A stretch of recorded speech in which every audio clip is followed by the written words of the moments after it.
न चैतद्विद्मः कतरन्नो गरीयोः यद्वा जयेम यदि वा नो जयेयुः यानेव हत्वा न जिजीविषामः तेव स्थिताः प्रमुखे धार्तराष्ट्राः. యుద్ధం చేయటం శ్రేష్టమా లేక చేయకపోవడం శ్రేష్టమా అనేటువంటిది తెలియడం లేదు. యుద్ధంలో మనం జయిస్తామా లేక మనల్ని వాళ్ళు జయిస్తారా అనే విషయం కూడా తెలియడం లేదు. మనతో పోరాడటానికి ఆత్మీయులైన ధార్తరాష్ట్రులు నిలబడి ఉన్నారు. వాళ్లను చంపి మనం బ్రతకగలమా?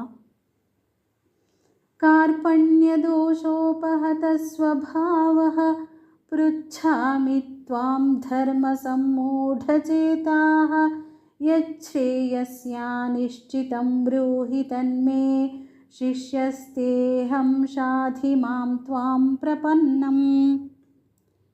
పిరికితనానికి లోనై నా స్వభావాన్ని కోల్పోయి గిలగిల్లాడుతున్నాను. ధర్మాధర్మాల విచక్షణకు దూరమై నా కర్తవ్యాన్ని నిర్ణయించుకోలేకపోతున్నాను.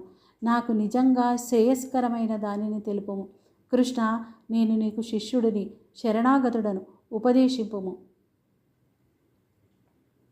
నహి ప్రపశ్యామి మమాపనుద్యాత్ యచ్చోకముచ్ఛోషణమింద్రియాణాం అవాప్య భూమా వసపత్నమృద్ధం రాజ్యం సురాణామపి చాధిపత్యం.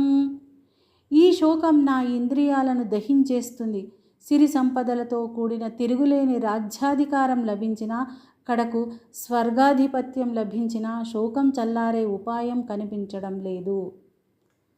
సంజయ ఉవాచ ఏవముక్త్వా హృషీకేశం గుడాకేశః పరంతపః నయోత్స్య ఇతి గోవిందం ఉక్త్వా తూష్ణీం బభూవః.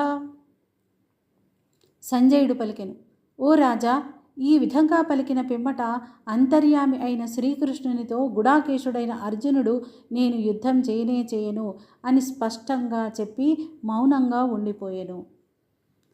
తమువాచ హృషీకేశః ప్రహసన్నివ భారత సేనయోరుభయోర్మధ్యే విషీదంతమిదం వచః.